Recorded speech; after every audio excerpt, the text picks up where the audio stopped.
유치원에 다니는 한 어린아이가 있었습니다. 이 아이가 엄마한테 이렇게 이야기합니다. 이 가정에는 형제 둘이 있었는데 형아와 함께 같이 유치원을 다니게 되었습니다. 그런데 안타깝게도 그 형이 학교에 들어감으로 인하여서 이제는 혼자 유치원에 갈 수밖에 없었어요. 어느 날 이 아이가 유치원에 가기 싫다라고 엄마한테 땡깡을 부립니다. 그러면서 이 아이가 엄마의 목을 끌어안으며 이렇게 말했습니다. 유치원에 가 있으면 엄마가 보고 싶어요.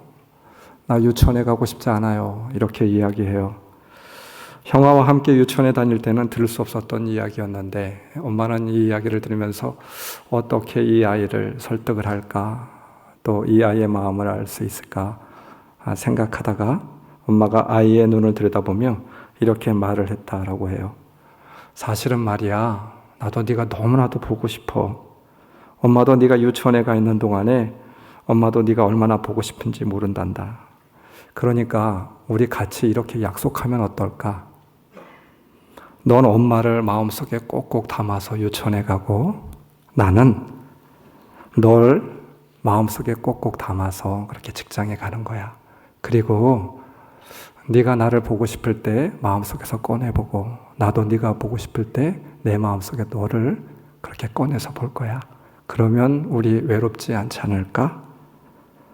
힘을 낼 수 있지 않을까?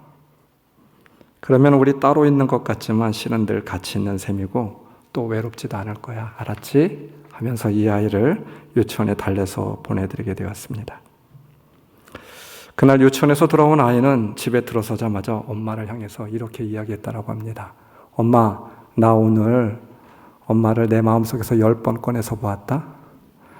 그러니 외롭지 않았어. 이렇게 이야기를 해요. 그 아침마다 유치원을 향하는 아이의 발걸음은 정말 새털처럼 가벼워졌다라고 고백하고 있습니다. 오늘 성경 말씀 이렇게 말하고 있죠. 그날에는 내가 아버지 안에 너희가 내 안에 내가 너희 안에 있을 것을 너희가 알리라. 무슨 말씀입니까? 주님께서 우리를 당신의 마음속에 꼭 놓고 계실 터이니까 우리 역시 주님을 마음속에 꼭 놓고 있어야 돼. 그러면 외롭지 않고 두렵지 않을 거야. 주님과의 바른 그런 사귐에 대하여서 말씀하고 있는 것이 아닐까 싶어요. 문제는 우리가 그분의 임재를 모르고 느끼고 살지 못함에 우리 인생 가운데 문제가 생기고 있습니다. 이미 우리 안에 계신 주님을 우리는 얼마나 또 하루에 몇 번이나 꺼내보고 있습니까? 그러므로 인하여서 주님과 살아있는 그런 영적인 교제를 나누고 있습니까? 사랑하는 성도 여러분, 주님과의 깊은 교제 또 살아있는 교제가 여러분들에게 있기를 원합니다. 바로 그러할 때 우리 자신과 하나님 그리고 사람과의 관계가 바로 세워질 줄 믿습니다. 우리 삶의 의미와 가치가 새로워질 줄 믿습니다. 이것이 바로 부활의 신앙이 아니겠습니까? 이 부활의 신앙을 가지고 승리할 수 있는 여러분들이 다 될 수 있기를 주님의 이름으로 축원합니다. 말씀 20절, 그날에는 너희가 내 안에 내가 너희 안에 있을 것이다 말씀하셨습니다. 부활하신 뒤에 주님께서는 약속하신 대로 정말 제자들 안에 계셨습니다. 요한복음 14장 16절, 아버지께서 다른 보혜사를 너희에게 보내셔서 영원히 너희와 함께 계시게 하실 것이다. 알로스 파라클레토스라고 하는 말입니다. 정말 가장 중요한 말일 것입니다. 여러분, 진정한 부활은 예수님께서 죽었다가 살아나신 그 무덤에서 이루어진 것이 아니죠. 예수님께서 십자가에 달리셨다가 또 부활하신 것, 이것도 아닙니다. 진정한 부활은 어디에서 이루어지게 되었습니까? 사도행전 2장에서 이루어지게 되었습니다. 사도행전 2장은 제자들에게 놀라운 분기점이 되었습니다. 그들이 정말 새롭게 다시 살아날 수 있었고 부활의 신앙이 그들에게 임하였던 그런 시간이었습니다. 보혜사 성령이 각 사람 제자들에게 찾아오게 되었죠. 비로소 바로 부활의 신앙이, 부활의 믿음이 그들에게 생기게 되었습니다. 그러므로 인하여서 진정한 부활은 예수님께서 죽으셨다 살아나신 것이 아니라 사도행전 2장 제자들의 마음 가운데 임하게 된 것이죠. 사도행전은 다른 무엇을 전하고 있는 것이 아닙니다. 보십시오. 제자들이 얼마나 다른 존재가 되었는지 얼마나 능력이 있는 사람들이 되었는지, 얼마나 새로운 존재가 되었는지, 그 이유와 또 바로 그렇게 된 그런 놀라운 일들이 어디로부터 비롯되었는지에 대해서 설명하고 있는 말씀입니다. 제자들은 3년 동안 예수님과 같이 다녔지만, 곁에 있었지만 그것은 허울 좋은 그런 동거에 지나지 않았죠. 안다고 하였지만 피상적인 알미였습니다. 예수님에 대해서 따른다고 하였지만 아주 가장 곁에서 지근지근해서 그렇게 따르게 되었지만 그것은 바로 자신의 이익을 챙기기 위한 그런 수단에 불과하였던 것이었어요. 예수님 곁에만 있었지 그들 안에 예수님이 없었습니다. 그렇지 않습니까? 그러하기에 거기에는 능력이 임할 수가 없었고요. 진정한 교제, 살아있는 사귐이 있을 수가 없었습니다. 결국 제자들은 주님께서 최후의 마지막 유언을 남길 때에도 각자 엉뚱한 그런 야망을 말하게 되었습니다. 그리고 주님이 십자가에 돌아가시는 그 순간에도 주님을 배반하고 부인하고, 더욱이 주님을 목도하고 난 뒤에도, 부활하신 뒤에도 제자들은 주님을 버리고 각자의 고향으로 내려가서 정말 각자 자신의 생활로 돌아갈 수밖에 없었습니다. 안타까운 그런 삶이었습니다. 안타까운 현실이었습니다. 그런데 그들에게 변화가 일어나게 되었죠. 완전히 다른 존재들이 되게 되었습니다. 능력의 사람들이 될 수 있었습니다. 이유는 단 한 가지였습니다. 너희가 내 안에, 내가 너희 안에. 오늘 말씀입니다. 말씀 20절, 너희가 내 안에 있으며 또 내가 너희 안에 있음을 알게 될 것이다. 보혜사로 임하신 성령이 그들 안에 존재하게 된 뒤로부터 예수님이 그들 안에 있었고, 또 예수님이 그들 안에 있는 것을 알게 되었고, 보게 되었고, 그리고 믿게 되었던 것입니다. 여러분, 곁에 있는 것과 안에 있는 것은 참 다른 그런 개념인 것 같아요. 그렇지 않습니까?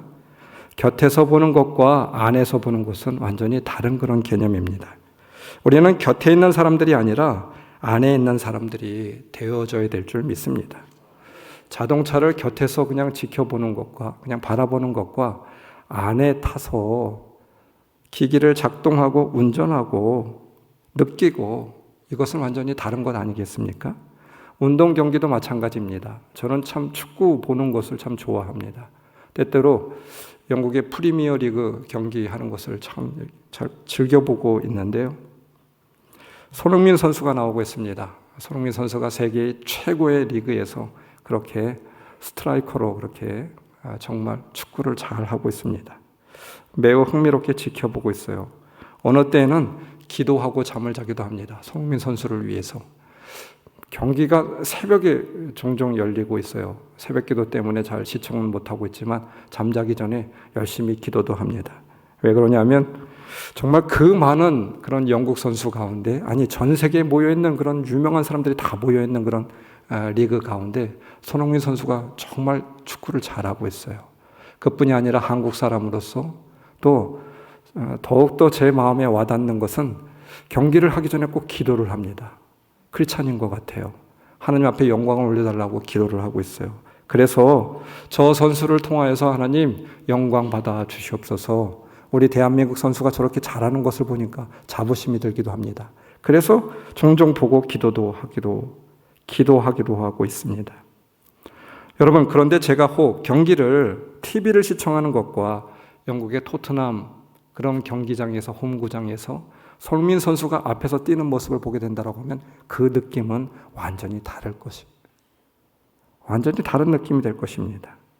아니, 경기를 관전하는 자가 아닌 제가 직접 선수가 되어서 운동 경기에 참여하게 된다고 하면 그것은 완전히 또 다른 차원의 그런 느낌이 될 것 아니겠습니까? 사람과의 관계도 마찬가지이지 않을까 싶어요. 곁에서 보는 것과 안에서 보는 것에서는 완전히 다른 개념입니다. 여러분, 곁에서 볼 때는 좀 근사해 보이는데 안에서 들여다보게 된다고 하면 시원찮은 사람들이 있어요. 그래서는 안 되겠죠.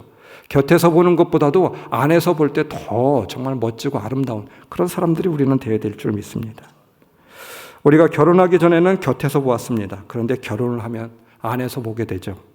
같이 먹고 같이 자고 같이 마음을 나누고 생각이 무엇인지 고민과 기쁨도 같이 나누게 되었습니다. 이것이 바로 안에서 사는 삶이죠. 그래서 연애와 결혼은 다를 수밖에 없습니다. 아니, 완전 다른 것입니다. 지난주에 충북연회가 있었습니다. 첫날에 은퇴를 하는 목사님 4가정이 앞에 나와서 그렇게 은퇴를 하시게 되었습니다. 강단에 사모님과 목사님이 나오셔서 은퇴 찬양 예배를 드리게 되었는데, 또 둘째 날에는 한 10여 가정 되는 10여 쌍 되는 젊은 목회자가 목사 안수를 받게 되었습니다. 우리 교회에서도 이성현 전도사님, 이종관 전도사님이 목사 안수를 받게 되었습니다. 강단에 부부들이 올라오게 되었습니다. 젊은 목회자 부부들은 참 아름다웠습니다. 건강해 보였습니다. 그런데 한 가지 특징은 각기 젊고 아름답기는 한데 부부가 서로 닮았다라고 하는 그런 느낌은 제 마음 가운데 좀 없었어요. 그런데 첫날 내 가정, 은퇴하시는 그 목사님들 가정은 참 다른 것 같기도 한데 너무 많이 닮아 있다. 그 이유가 무엇인지 알 것 같았습니다. 종종 금슬이 좋은 부부들을 보게 됩니다. 이런 부부들은 참 많이 닮았습니다. 얼굴만 닮은 것이 아니고 말투, 표정, 생각과 행동까지 많이 닮아 있죠. 눈빛만 보아도 남편이 무엇을 원하는지, 아내가 무엇을 바라는지 알 수 있습니다. 참 아름답다라고 하는 생각이 들기도 하죠. 저렇게 늙어가고 싶다, 우리는 꿈꾸고 있습니다. 저도 마찬가지입니다. 제가 그 나이가 되었을 때, 저 나이가 되었을 때 사람들이 우리 부부를 보면서 참 많이 닮아 있다. 외형도 그렇고 느낌도 그렇고 인격도 그렇고 그런 소리를 좀 듣고 싶습니다. 몸은 둘이지만 온전히 하나가 된 그런 모습 말입니다. 부부가 더불어 살면서 추구해야 될 하나됨이 우리는 어떤 것인지를 보게 됩니다. 실제로 부부들을 관찰해 보면 그 부부가 지난 세월 동안 동거만 했는지 아니면 사귐도 나누었는지 우리는 어느 정도 구분할 수 있어요. 동거만 한 부부가 아니라 사귐을 나누며 산 부부는 얼굴 모양이 전혀 딴판이어도 왠지 닮아 보입니다. 반면에 동거만 한 부부는 얼굴 모양이 닮았어도 왠지 이질적인 느낌을 우리는 받게 됩니다. 자신의 마음을 열고 진실하게 인격적으로 사귐을 나누고 살면 서로에게 동화되고 닮아가고 또 같은 모습으로 변화되어 갈 수밖에 없죠. 그것이 사귐입니다. 그것이 인격이죠. 부부관계도 그렇고 친구 관계도 그렇고 목사와 교우 관계도 그렇고 스승과 제자 사이의 관계도 그렇습니다. 진실한 사귐이 있으면 변화가 일어날 수밖에 없어요. 같아질 수밖에 없는 거 아니겠습니까? 부부 사이에 왜 문제가 일어납니까? 부부 관계를 망가뜨리는 환경적인 요인이 있습니다. 문제가 있기도 합니다. 분명 그러합니다. 하지만 문제의 핵심은 과연 무엇일까요? 부부가 가정생활이 망가지는 이유는 무엇입니까? 사귐이 중단되었다라고 하는 것입니다. 아니, 사귐이 일어나지 않았다라고 하는 것에 있지 않을까요? 부부 사이에 진정한 사귐이 지속되고 그로 인해서 이심, 전심 통하게 되고 전인적으로 하나가 되게 된다라고 하면 환경적인 문제 우리는 극복해낼 수 있지 않을까요? 사귐은 없고 곁에만 있는 동거가 있을 뿐이니 가정이 망가지는 것이죠. 깨어지게 되는 것입니다. 부부관계를 지키고 가정을 지키는 가장 중요한 대책은 부부 사이에 사랑의 사귐을 지속하는 것이 되겠죠. 하나님과의 관계도 마찬가지입니다. 우리가 행하는 모든 영적 생활의 초점은 하나님과의 사귐에 맞춰져야만 됩니다. 여기에 생명이 깃들게 돼요. 여러분, 우리는 이것을 간과해서는 안 됩니다. 이것이 우리 삶의 가장 우선적인 그런 핵심이 되어야만 됩니다. 예배를 통해 우리는 하나님과의 사귐에 집중해야만 됩니다. 기도를 통하여 하나님과의 더 깊은 사귐에 우리는 집중해야만 합니다. 요한복음 15장 오늘 말씀 이후에 나오는 말씀 첫 말씀이 무엇인 줄 아십니까? 우리가 너무나도 잘 알고 있는 비유에 대해서 말씀하고 있어요. 예수님은 포도나무래요. 하나님 아버지는 농부래요. 우리는 가지래요. 그 가지가 포도나무에 붙어 있지 않으면 그 가지는 죽은 것이죠. 붙어 있을 때 생명이 깃들게 됩니다. 꽃도 피울 수 있고 열매도 맺을 수 있게 되는 것이죠. 이 사귐이 살아있어야만 됩니다. 거기에 생명이 깃들게 되는 것입니다. 여러분, 잊지 마세요. 간과하지 마세요. 다른 데 생명이 깃들지 않아요. 신학이라고 하는 것은 무엇입니까? 그분을 기억하고 생각하며 그분과의 교제를 나누는 것, 그분을 애써 알기를 힘쓰는 것이죠. 기도가 무엇입니까? 그분의 음성에 귀 기울이는 것이죠. 경건이 무엇입니까? 그분의 조명 아래에 거하고 살아가는 것입니다. 곁에 있는 것으로 족함이 아닌 안에 있는 것이죠. 깊은 사귐을 말씀하고 있는 것입니다. 그분이 내 안에, 내가 그분 안에, 너희가 내 안에, 내가 너희 안에. 무슨 말씀을 하고 있는 것입니까? 하나됨, 사귐, 살아있는 사귐이 있을 때 바로 놀라운 우리 삶 가운데 능력이 일어나게 되는 것입니다. 우리의 삶이 살아나게 되는 것이죠. 여러분, 오늘날 교회가 왜 이렇게 문제가 많습니까? 왜 이렇게 신앙이 자라지 못하고 있습니까? 저는 사실 이런 말들을 표현하기를 별로 좋아하지는 않는데 사실 실제적으로 문제가 있습니다. 우리 신앙이 잘 자라나지 않고 있어요.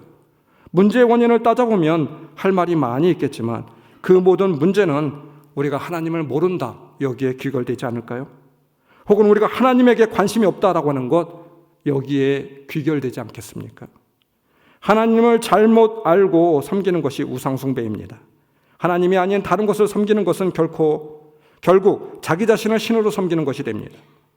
우상숭배는 어느 세대나 가장 치명적인 우리의 영적인 그런 고질병이 되고 있죠.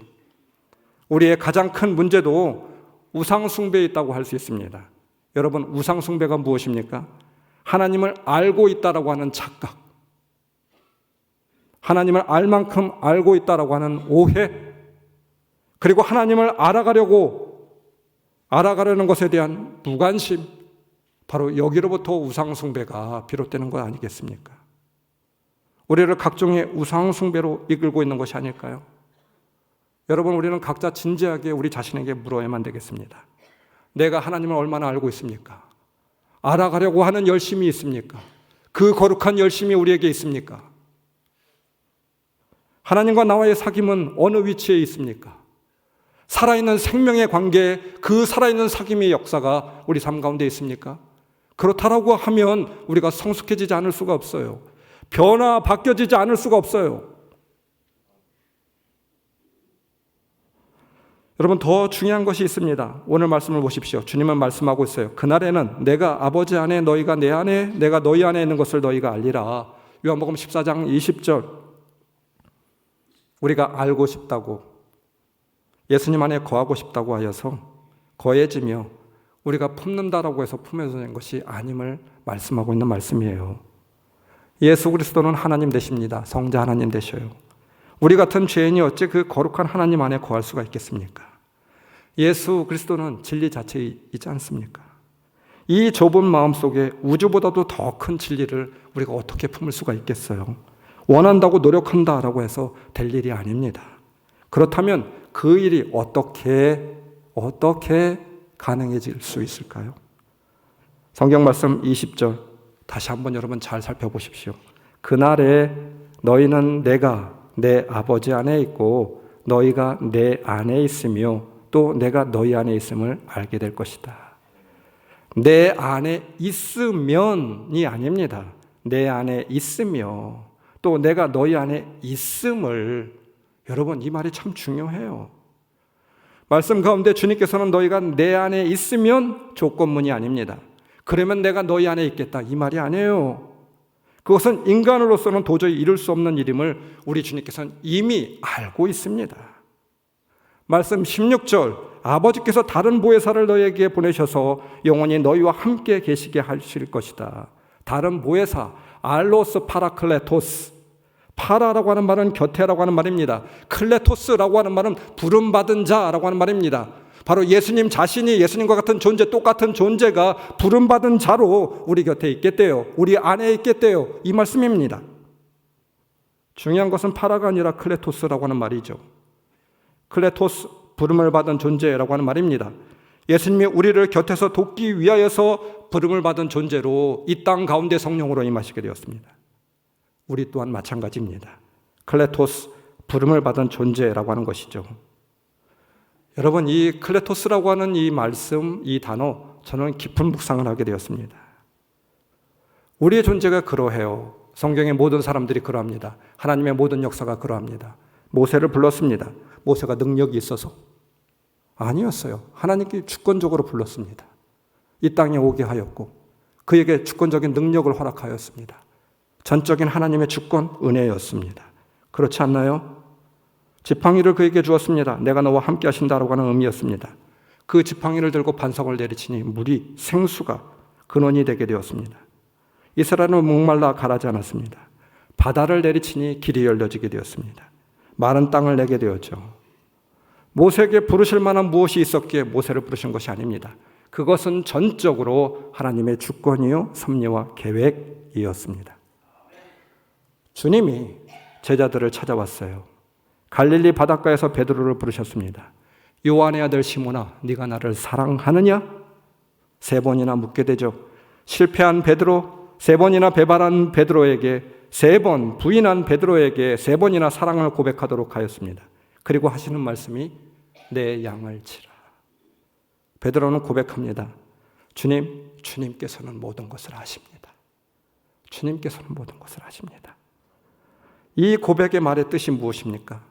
이렇게 열등감이 많고, 이렇게 능력도 없고, 강박관념에 사로잡혀 있고, 겁쟁이였고, 두려워하고 있고, 아무런 존재 가치도 없는 나, 비전도 없는 나, 이런 나도 괜찮겠어요?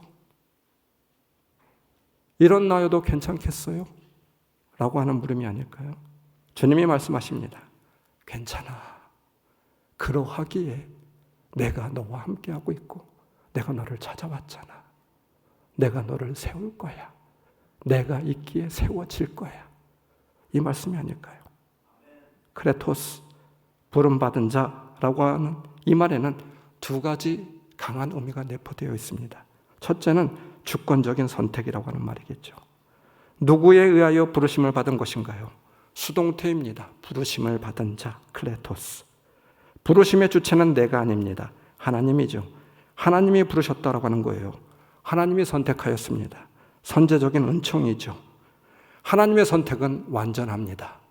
내가 나를 들여다볼 때 두려울 수밖에 없어요. 떨릴 수밖에 없고 믿을 수가 없어요. 그러나 나를 부르신 분은 완전한 하나님 되십니다.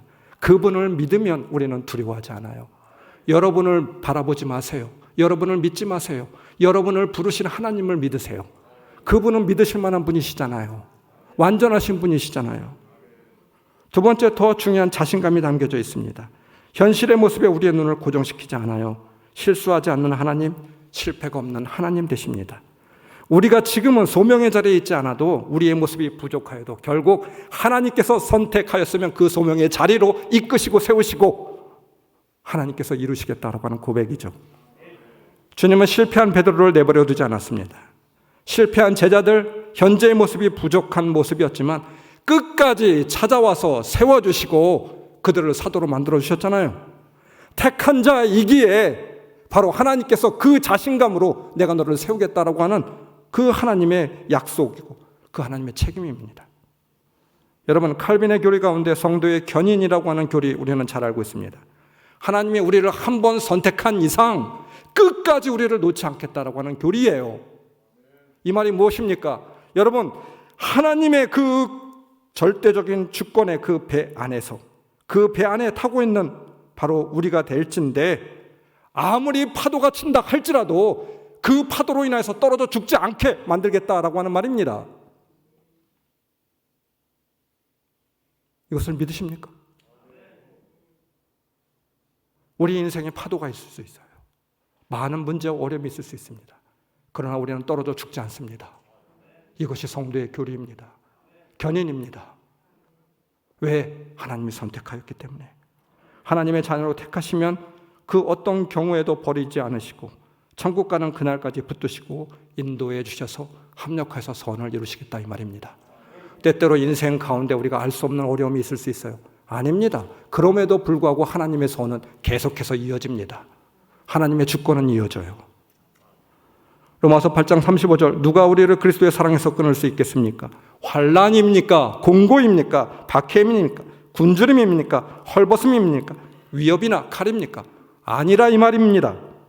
이사야서 41장 10절, 내가 너와 함께 있으니 두려워하지 말아라. 내가 너의 하나님이니 떨지 말아라. 내가 너를 강하게 하겠다. 내가 너를 도와주고 내 승리의 오른팔로 너를 붙들어 주겠다. 지난주 교역자들과 함께 거미집에 앉아서 차 한잔하자고 했는데 교역자들이 나오지 않고 있었어요. 가만 들여다보니까 이 말씀이 눈에 들어오더라고요. 얼마나 은혜가 되든지 알고 있었고 보았던 그런 말씀인데 그날 제 마음에, 제 가슴에 다가왔던 그런 생각이 있었습니다. 마음이 있었어요. 이사야서 43장, 그러나 이제 야곱아, 너를 창조하신 주님께서 말씀하신다. 이스라엘아, 너를 지으신 주님께서 말씀하신다. 내가 너를 속량하였으니 너는 두려워하지 말아라. 내가 너를 지명하여 불렀나니 너는 내 것이라.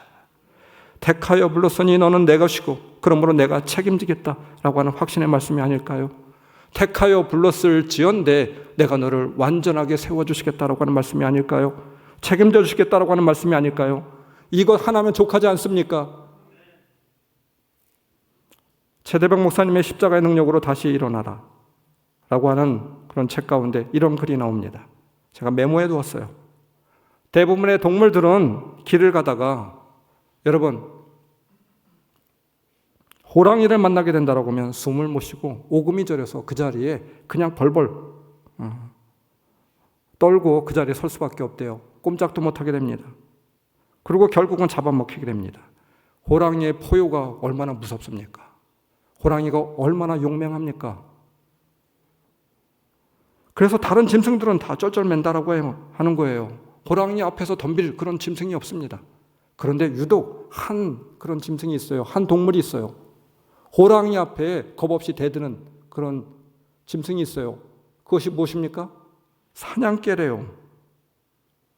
하룻강아지 법무서운 줄 모른다고 호랑이를 보면 기가 죽기는커녕 오히려 자신만만하게 호랑이에 달려들고 있어요. 참 멍청하죠. 물론 호랑이와 싸워서 이 강아지가 이기는 것이 아닙니다. 이 개가 절대 이길 수가 없어요. 그런데도 자신 있게 달려들기 때문에 호랑이가 어느 때는 겁을 먹어서 나무까지 위로 올라갈 수도 있다고 합니다. 본래 호랑이는 나무를 탈 줄 모르는데 이 사냥개가 너무나도 막 달려들고 난리치니까 어찌할 줄 몰라서 나무에 올라가서 결국은 어떻게 되는 겁니까? 사냥꾼에게 잡히게 되는 것이죠. 사냥개가 호랑이에게 덤빌 수 있는 이유는 무엇일까요? 심리학자들의 이렇게 이야기하고 있어요. 사냥개의 뇌리에 새겨진 자아상 때문이라고 하는 것입니다. 늘 주인과 같이 다니면서 호랑이를 사냥하는 것을 보기도 하고 다른 짐승들을 사냥하는 것을 보기도 하였습니다. 주인 앞에 어떤 짐승도 덤빌 수가 없고 어떤 짐승도 주인 앞에 꼼짝하지 못해요. 총으로 쏘면 다 죽게 됩니다. 사냥개는 그것을 알고 있다고 하는 거예요. 주인이 있기에 이길 수 있다고 하는 자신감, 그것이 사냥개의 자신감 자아상이래요. 저는 이 글을 책을 통해서 읽으면서 정말 눈물이 날 뻔했습니다. 그 미물이었던 사냥개도 주인이 있다라고 하는 것을 알고 있고 그 주인이 뒤에 있으면 겁을 내지 않는데 왜 우리가 두려워 떨고 겁을 내고 있어야 되는 건가?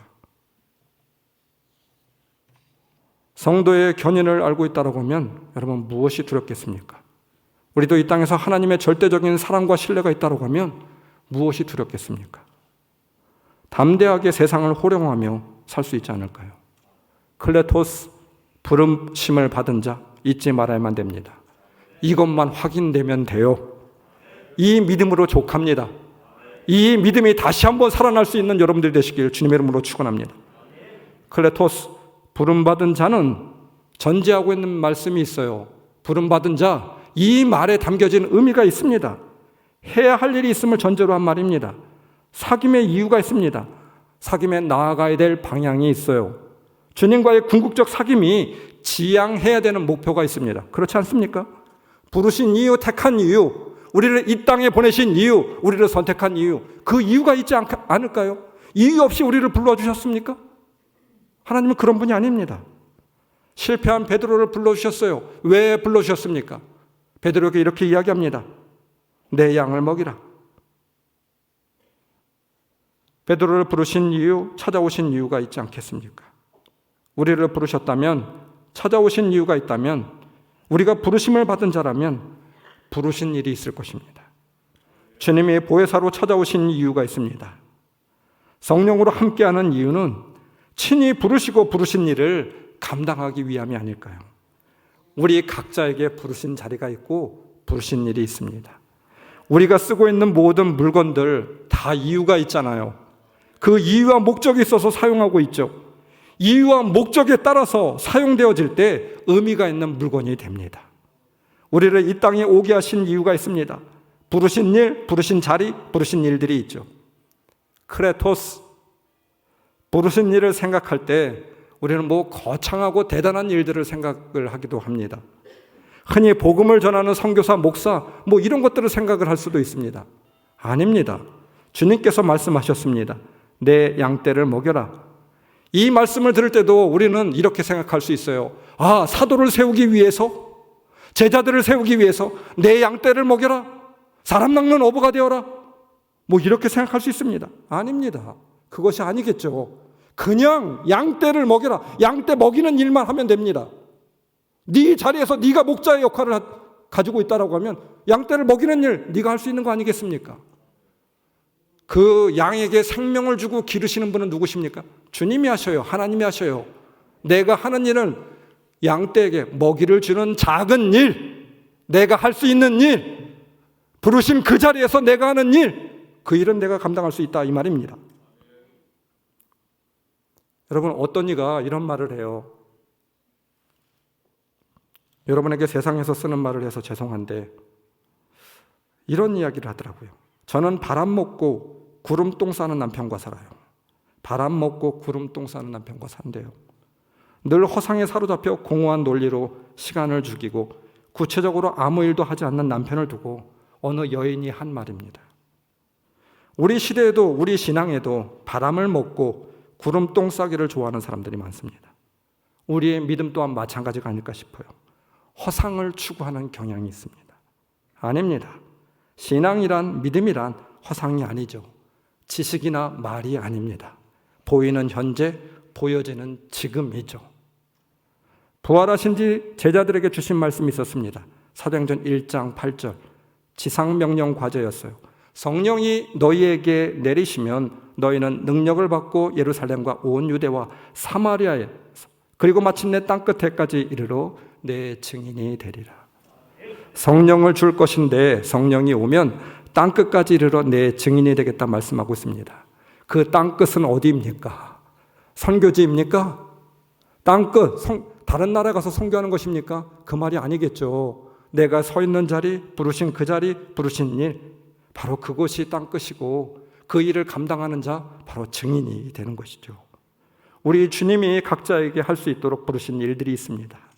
붙여진 사람들, 예배를 드리듯 주님을 섬기듯 그들을 섬기고 사랑하고 용서하고 관용을 베풀고 내 작은 도움이 필요한 자들에게 도움을 나누어 주는 것, 바로 이와 같은 일이 땅끝에서 하는 일이고 그와 같은 사람이 바로 땅끝에 서 있는 주님의 증인들이 되지 않을까요? 여러분, 우리 그리스도인들에게 가장 중요한 것은 시간을 내어 성경 공부를 하고 예배를 드리고 기도하고 그것이 아닙니다. 그 시간 이후의 삶이죠. 진정한 예배는 삶에서 드리는 예배라고 합니다. 온갖 세상 가치관과 세상 욕망과 욕심이 꿈틀거리고 있는 세상 속에서 그리스도인으로 바른 삶을 살아가는 것, 이것이 바로 예배가 아닐까요? 나는 하나님을 예배하는 예배자입니다. 나는 예배자입니다. 라고 하는 복음 선거가 있어요. 내가 서 있는 곳 그 어디서나 하나님을 예배합니다. 내 영혼 거룩한 은혜를 향하여, 내 마음 완전한 하나님 향하여 이곳에서 바로 이 시간 하나님을 예배합니다. 나는 하나님을 예배하는 예배자입니다. 내가 서 있는 곳 그 어디서나 하나님을 예배합니다. 고백하고 있어요. 가치 있는 일, 가치 없는 일이 따로 있을 수 없습니다. 때로는 내가 하는 일이 매일 반복되는 일이고 하찮아 보이는 일처럼 느껴질 때도 있습니다. 뭐 대단한 일이 아닌 것처럼 느껴질 때도 있습니다. 아니, 어쩌면 힘들고 어려운 일, 피하고 싶은 일들이 있을 수도 있겠죠. 여러분, 그러나 그 일들을 위하여서 우리를 부르셨어요. 그 자리가 나의 자리입니다. 그곳에서 주님께서 주신 일 잘 감당하는 사람이 바로 증인의 삶인 줄 믿습니다. 5분 전보다 더 나은 지구라고 하는 제목의 글이 있는데 메모해둔 글입니다. 어느 일간신문에 한 판사님이 이러한 제목으로 기고문을 그렇게 적어놓게 되었어요. 내용은 이러합니다. 어느 날 한 대형교회 앞에 차를 세우고 가족을 기다리고 있었다. 나는 종교가 없기에 가족들만 교회에 가게 차로 태워다 주었다.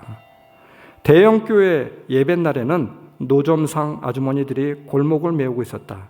그날은 두 무릎이 밑이 없는 아저씨가 바닥에 엎드려 바로 구걸을 하고 있었다. 나는 무심히 차창 밖을 내다보고 있었다. 그런데 교회에서 웬 신사분이 서류 가방 같은 것을 들고 나와서 그 아저씨에게 다가가서는 가방을 열더니 호일에 싼 김밥 2줄을 꺼내는 것이었다. 신사분이 김밥을 내미니 아저씨가 고개를 꾸벅하며 받아들었다. 나는 속으로 생각했다. 저렇게 힘든 분에게 두둑이 적선이나 하지. 고작 김밥? 기껏 김밥 좀 내민다고 좋아하겠어? 요즘은 거린들에게 동전을 주면 됐다고 돌려준다잖아. 그렇게 삐딱하게 쳐다보고 있는데 그 아저씨가 김밥을 한 입 베어 물며 맞은편에 앉아있는 노점상 아주머니와 마주보고 씩 웃는데 너무 평안한 환한 얼굴이었다. 만족하는 얼굴이었다. 순간 깨달았다. 그 신사분과 그 아저씨가 주고받은 것은 마음이지 재물이 아니었던 것이다. 그 신사분을 차 안에서 앉아보고만 있던 내 모습이 너무 부끄러웠다. 그래서 나도 문을 열고 아저씨에게 다가가 지갑을 꺼냈다. 지갑에는 10,000원권밖에 없었다. 한 장을 아저씨 앞에 놓고는 꾸벅 목례를 하고 돌아섰다. 쑥스러워 눈도 못 마주치고. 그런데 그 순간에 내 안에 머무르고 있는 나 자신에 대한 환멸과 부끄러움이 밀려오게 되었다. 왜냐하면 10,000원권을 꺼내면서 0.5초 동안 망설여졌기 때문이다. 줘야 되나 말아야 되나. 마음속의 갈등이 나를 그 순간 주저하게 만들었다. 1,000원권이라고 하면 주저없이 내놓았을 거면서 바로 이것이 나의 한계였다. 나는 그 신사분이 목사님인지 그냥 신도인지 잘 모르겠다. 하지만 내가 아무리 평소에 지하철 노방전도하는 분들 때문에 치를 떨었다 해도, 대형교회 세습 문제를 용납하지 못한다 해도, 근본적으로 종교와는 거리가 먼 철저한 합리주의 틀 속에 살고 있다 해도 그 순간만큼은 감사하고 싶었다. 세상을 꿰뚫어 보듯 해석만 잘하는 잘난 냉소가 아니라 단 한 사람에게 잠깐이라도 행복을 줄 수 있는 소박한 실천이 지구를 5분 전보다 더 나은 곳으로 만들 수 있음을 깨달았기 때문이다. 일간지의 실은 문유석 판사의, 우리가 잘 알고 있는 문 판사님의 그런 글이었어요. 여러분, 가슴에 와닿는 것은 무엇입니까? 5분 전보다 더 나은 세상, 그것을 위해서 우리를 부르시지 않았을까요? 우리에게 부르신 자리가 있지 않을까요? 거창하고 대단한 일이 아닙니다.